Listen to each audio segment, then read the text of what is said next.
When it comes to greeting someone, nothing beats a good old-fashioned handshake. What? You didn't think I was actually going to shake someone's hand? Yeah, so handshakes with real people aren't so popular right now because of, germs.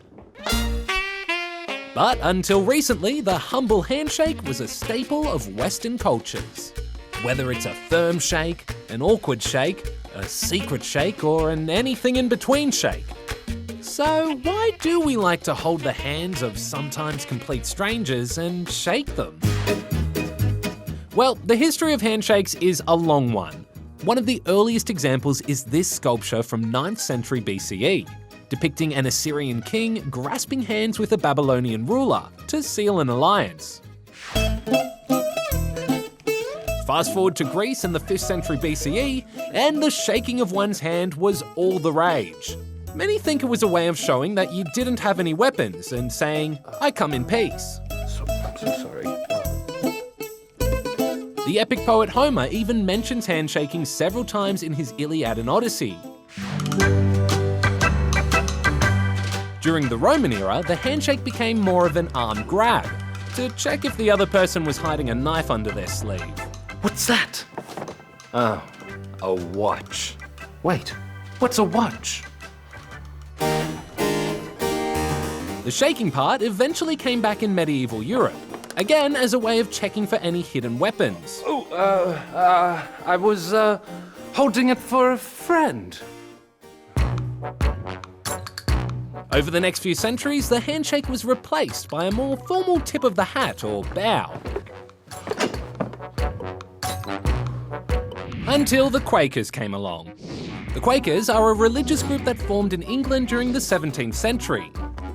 They thought the handshake was a more inclusive way of greeting someone. And they brought it to the USA where it stuck. Today, handshakes are used to mark the completion of an alliance or an agreement and show good sportsmanship. Oh, and obviously as a way to say hello to someone you don't know very well. Of course, it's not the only way to do it. Plenty of other cultures have their own greetings, like bowing, which is tradition in many Asian countries. A lot of European countries use a kiss, and this is how people say namaste in India. Now, in the age of coronavirus, some experts reckon it'd be safer to ditch the handshake altogether and replace it with a contactless version. Whether we take inspiration from overseas or something a little more out there, like a shaka, a thumbs up, a Vulcan salute, a peace sign, or we could mime a high five, mime a fist pump, you could even mime a handshake. Whatever shake up the handshake gets, one thing's for sure, its replacement has some big shoes to fill. Or rather, gloves to fill.